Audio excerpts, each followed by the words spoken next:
آج محرم الحرام کا چاند نظر آ گیا ہے۔ صرف ایک سورہ مبارکہ پڑھ دو، مٹی کے اوپر دم کر دو اور مٹی کو ایک خاص جگہ پہ رکھ دو۔ محرم کا چاند دیکھ کر جو بندہ اس کو پڑھے گا وہ انشاءاللہ کروڑ پتی بن جائے گا۔ بے شک آپ آزما لو، ایسا موقع بار بار نہیں ملتا، فائدہ اٹھا لو۔ سال میں صرف ایک بار یہ موقع آیا ہے تو اس کو آپ نے ضائع نہیں کرنا۔ اعوذ باللہ من الشیطان الرجیم، بسم اللہ الرحمن الرحیم۔ سب تعریفیں اللہ کے لیے ہیں جو وحدہ لا شریک ہے، وہی نیک لوگوں کا ولی ہے۔ لاکھوں کروڑوں درود حضور نبی کریم صلی اللہ علیہ وآلہ وسلم پر اور ان کی آل پر۔ محترم ناظرین کرام، صرف ایک مٹھی لے کر اس پہ آپ نے صرف ایک سورہ مبارکہ اس ترتیب کے ساتھ پڑھ کے دم کر لینی ہے اور اس مٹی کو اپنے گھر کے کسی کونے میں رکھ دینا ہے۔ پورا سال آپ کے گھر میں رزق کی برسات ہوگی۔ مٹی کو بھی ہاتھ لگائیں گے تو وہ بھی سونا بن جائے گی۔ یہ بہت قیمتی عمل ہے، آپ کو چاند رات کا دے رہا ہوں۔ جب چاند نظر آ جائے اس کے بعد آپ کسی بھی وقت اس عمل کو کر سکتے ہیں۔ خواتین بھی کر سکتی ہیں، مرد حضرات بھی کر سکتے ہیں۔ پورا سال اگر خوشحالی چاہیے، رزق چاہیے، دولت چاہیے، عزت چاہیے، شہرت چاہیے، کامیابیاں چاہیے، مرادیں حاصل کرنا چاہتے ہیں تو یہ پھر قیمتی عمل آپ نے ضرور کر لینا ہے۔ اور اس عمل کی تفصیل کے لیے آپ نے ویڈیو کو مکمل دیکھنا ہے تاکہ ایک ایک بات کی آپ کو سمجھ آ سکے، کیونکہ یہ موقع سال میں صرف ایک بار آتا ہے، بار بار یہ موقع نہیں ملتے۔ اسی لیے کوئی 5-7 منٹ کا ٹائم نکال کے اس ویڈیو کو ایک دفعہ مکمل دیکھ لیں، عمل کو سمجھ لیں اور چاند دیکھتے ہی آپ نے اس عمل کو کر لینا ہے۔ سارے کام آپ نے چھوڑ دینے ہیں۔ آپ بے روزگار ہیں، انشاءاللہ ایسا روزگار ملے گا کہ پوری دنیا آپ کے اوپر رش کرے گی، آپ کے رشتہ دار آپ کے اوپر رش کریں گے۔ آپ کا اپنا ذاتی گھر نہیں ہے، گاڑی نہیں ہے، جو چاہے اللہ پاک سے آپ منوا سکتے ہیں۔ یہ ایسا پاورفل عمل ہے، سال میں ایک ہی موقع ملتا ہے جو آج آ گیا ہے، تو آپ نے اس کو ضائع نہیں کرنا۔ مٹی لے لینی ہے اور مٹی کا رنگ بھی آپ کو میں بتاتا ہوں۔ آپ کوئی بھی مٹی کا رنگ جو ہے وہ لے سکتے ہیں، اس میں کوئی قباحت نہیں ہے۔ حضرت آدم علیہ السلام کی پیدائش کا واقعہ لکھتے ہوئے مفسرین لکھتے ہیں کہ جب جبرائیل علیہ السلام کو اللہ تعالیٰ نے حکم دیا کہ تمام روئے زمین میں سے ہر قسم کی جو مٹی ہے، چاہے سیاہ ہے، سفید ہے، سرخ ہے، میٹھی ہے، نرم ہے، خشک ہے، وہ ایک ایک مٹی خاک لاؤ۔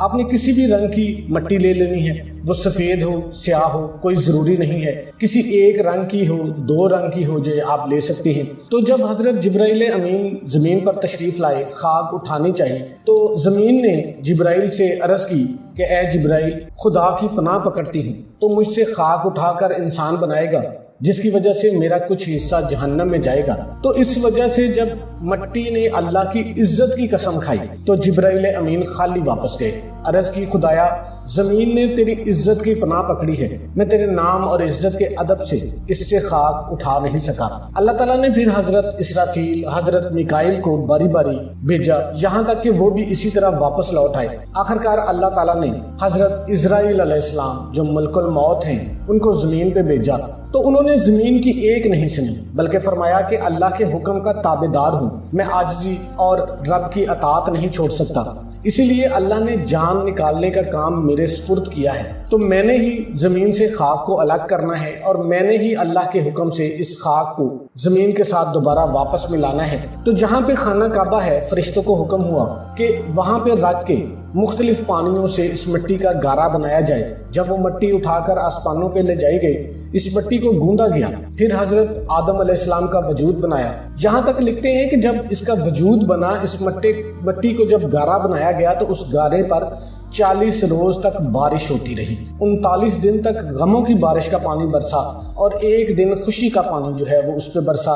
تو اسی لیے صوفیہ اکرام، محدثین، مفسرین فرماتے ہیں اسی وجہ سے انسان اس دنیا میں آ کر زیادہ تر جو ہے وہ غمگین رہتا ہے، کیونکہ جب اس کا گارا بنایا گیا تھا انسان کا وجود بنانے کے لیے، آدم علیہ السلام کا وجود بنانے کے لیے، تو سب سے زیادہ اس پر جو غموں کی بارش ہوئی تھی اور 1 دن خوشیوں کی بارش ہوئی تھی۔ اس لیے زمین پر آنے کے بعد انسان زیادہ تر پریشان رہتا ہے، غمگین رہتا ہے، اس کو بہت کم خوشیاں ملتی ہیں۔ تو اس زمین کا رہنے والا بندہ جو ہے، جب یکم محرم، جب سال شروع ہوتا ہے، نئے سال کے شروع میں مٹی تھوڑی سی لے کے اس پہ عمل کر لیتا ہے، پورا سال اللہ پاک غموں کو دور کر فرما دیتا ہے۔ پریشانیوں کو دور فرما دیتا ہے، خوشیاں اس کا مقدر بنا دیتا ہے۔ تو آپ نے میرے دوستوں، میرے بھائیوں، میری بہنوں، میرے بزرگوں، میری بیٹیوں، یہ بہت ہی خاص موقع ہے، آپ نے اس کو ضائع نہیں کرنا۔ عمل کا طریقہ کار آپ اچھے طریقے سے سمجھ لیں، پھر آپ اس عمل کو کریں۔ اللہ نے آپ کو موقع دیا ہے، آپ ضرور اس عمل سے فائدہ حاصل کر لیں۔ انشاءاللہ اس عمل سے پورا سال آپ کے چہرے پر نورانیت ہوگی، پریشانیاں ختم ہو جائیں گی، کیونکہ یہ سورہ مبارکہ کوئی عام سورہ مبارکہ نہیں ہے۔ آپ نے پاک صاف ہو کر، باوضو ہو کر تھوڑی سی مٹی اٹھا لینی ہے، ایک مٹھی آپ مٹی لے لیں اور گھر کی چھت پہ چلے جائیں۔ کوشش کریں کہ اگر جب آپ کو چاند نظر آ جائے تو تب آپ اس عمل کو کریں۔ اگر آپ کو چاند نظر نہیں آتا، آپ کو کہیں سے اطلاع ملتی ہے کہ محرم کا چاند نظر آ گیا ہے، تو آپ نے وہیں پہ بیٹھ جانا ہے۔ سب سے پہلے آپ نے اعوذ باللہ من الشیطان الرجیم بسم اللہ الرحمن الرحیم پڑھ لینی ہے، اور اس کے بعد آپ نے نبی کریم صلی اللہ علیہ وآلہ وسلم کی ذات اقدس پر 21 مرتبہ آپ نے درود پاک پڑھنا ہے۔ یہ اس خاص وظیفے کی خاص شرط ہے۔ پہلے وظیفوں میں بتایا جاتا ہے کہ آپ 3 دفعہ پڑھ لیں، 11 دفعہ پڑھ لیں، لیکن اس وظیفے میں آپ نے، اس عمل میں آپ نے 21 مرتبہ درود شریف پڑھنا ہے۔ برکت کے لیے میرے ساتھ بھی ایک دفعہ مل کر پڑھ لیں۔ اللہم صلی علی محمد وعلی آل محمد کما صلیت علی ابراہیم وعلی آل ابراہیم انک حمید مجید۔ اللہم بارک علی محمد وعلی آل محمد کما بارکت علی ابراہیم وعلی آل ابراہیم انک حمید مجید۔ آپ نے اس وظیفے میں صرف درود ابراہیمی ہی پڑھنا ہے، اور وہ بھی 21 مرتبہ پڑھنا ہے۔ مکمل دھیان کے ساتھ آپ نے پڑھ لینا ہے۔ اس کے بعد آپ نے ایک ایسی سورت جو قرآن مجید کی دلہن سورت ہے، یہ عام سورت نہیں ہے، جیسے دلہن بن سنور کر اپنے شوہر کا انتظار کرتی ہے، بن سنور کر رہتی ہے، اس طرح اس سورت کو پڑھنے والا شخص بھی دلہن کی طرح خوبصورت ہو جاتا ہے، پورا سال خوشیوں میں اپنی زندگی گزارتا ہے۔ یہ سورہ الرحمن ہے، الرحمن علم القرآن۔ یہ آپ نے صرف ایک مرتبہ یہ سورہ مبارکہ پڑھنی ہے۔ انشاءاللہ فاقہ، تنگ دستی آپ کے گھر سے ختم ہو جائے گی، بھوک آپ کے گھر سے ختم ہو جائے گی، پیاس آپ کے گھر سے ختم ہو جائے گی۔ یہ ایسی سورہ مبارکہ ہے جس کے ذریعے سے گھر سے بیماریاں ختم ہو جاتی ہیں، جس کے ذریعے سے گھر سے بربادیاں ختم ہو جاتی ہیں، لڑائی جھگڑے ختم ہو جاتے ہیں۔ تو آپ نے اس سورہ مبارکہ کو آپ نے ضرور پڑھنا ہے۔ مکمل طریقہ آپ کو بتا رہا ہوں، آپ نے اس بات کو ذہن میں رکھنا ہے۔ ایک ایک لمحہ، ایک ایک بات جو ہے وہ میری قیمتی ہے، اس کو سکپ مت کیجیے گا۔ سب سے پہلے آپ نے اپنے ذہن میں اپنے مقصد کو رکھنا ہے۔ آپ نے اکثر دیکھا ہوگا صبح کے وقت اپنی دکانوں پر برکت کے لیے، گھروں میں برکت کے لیے لوگ جو ہے اپنے کاروبار میں برکت کے لیے اللہ تعالیٰ کے اسی کلام کو چلاتے ہیں، سورہ الرحمن کو چلاتے ہیں۔ اس کی برکت سے اللہ پاک جو ہے وہ کامیابیاں عطا فرما دیتا ہے، کیونکہ قرآن ایک اسلوب ہے، اس کا ایک طریقہ ہے، اور یہ محرم کا خاص مہینہ ہے، حرمت والا مہینہ ہے، عظمت والا مہینہ ہے، یہ بڑی بابرکتوں والا مہینہ ہے۔ نبی کریم صلی اللہ علیہ وآلہ وسلم کی حدیث کو صوفیہ کرام اس طریقے سے بیان کرتے ہیں کہ حرمت والے مہینوں میں سے یہ مہینہ ایک ایسا مہینہ ہے جس کی فضیلت اور عظمت بہت زیادہ ہے، جس کے روزوں کی بہت زیادہ فضیلت ہے۔ وہ یوم عاشورہ کا روزہ ہے، یعنی 9 اور 10 کا روزہ ہے۔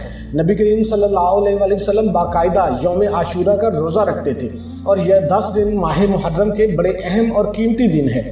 جو شخص ان پہلے 10 دنوں میں اللہ کی خوب عبادت کرتا ہے، خوب ذکر کرتا ہے، اللہ تعالیٰ کی نعمتوں کا شکر ادا کرتا ہے، اللہ تعالیٰ اس کی نعمتوں کو بڑھا دیتے ہیں۔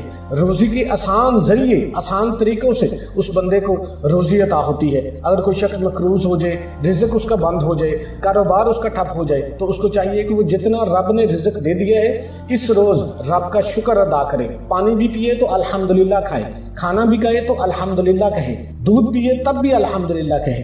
یعنی ایک ایک نیکی جو ہے وہ رائے گاہ نہیں جائے گی، ایک ایک نیکی کا آپ کو ایسا اجر ملے گا کہ آپ کو سمجھ ہی نہیں آئے گی کہ کہاں رکھوں کہاں رکھوں۔ اتنا آپ کو اللہ پاک عطا کرے گا، رزق اتنا بڑھا دیتا ہے، اتنا بڑھا دیتا ہے کہ کبھی پورا سال محتاجی نہیں رہتی۔ خزانہ غیب سے رزق عطا ہوتا ہے، خزانہ غیب سے اتنا رزق ملتا ہے کہ وہ بندہ جو ہے وہ کبھی محتاج نہیں ہوتا، وہ لوگوں میں بانٹتا ہے۔ تو اگر آپ مقروض ہیں، قرضوں سے نجات مل جائے گی، بیمار ہو تو تندرستی مل جائے گی، بے اولاد ہو تو رب اولاد عطا فرما دیتا ہے۔ تو یہ مہینہ جو ہے چاند نکلتے ہی اللہ کی رحمتیں زمین کے اوپر برسنا شروع ہو جاتی ہیں، کیونکہ یہ مہینہ جو ہے یہ پچھلی امتوں کے لیے بھی بہت مکرم مہینہ تھا۔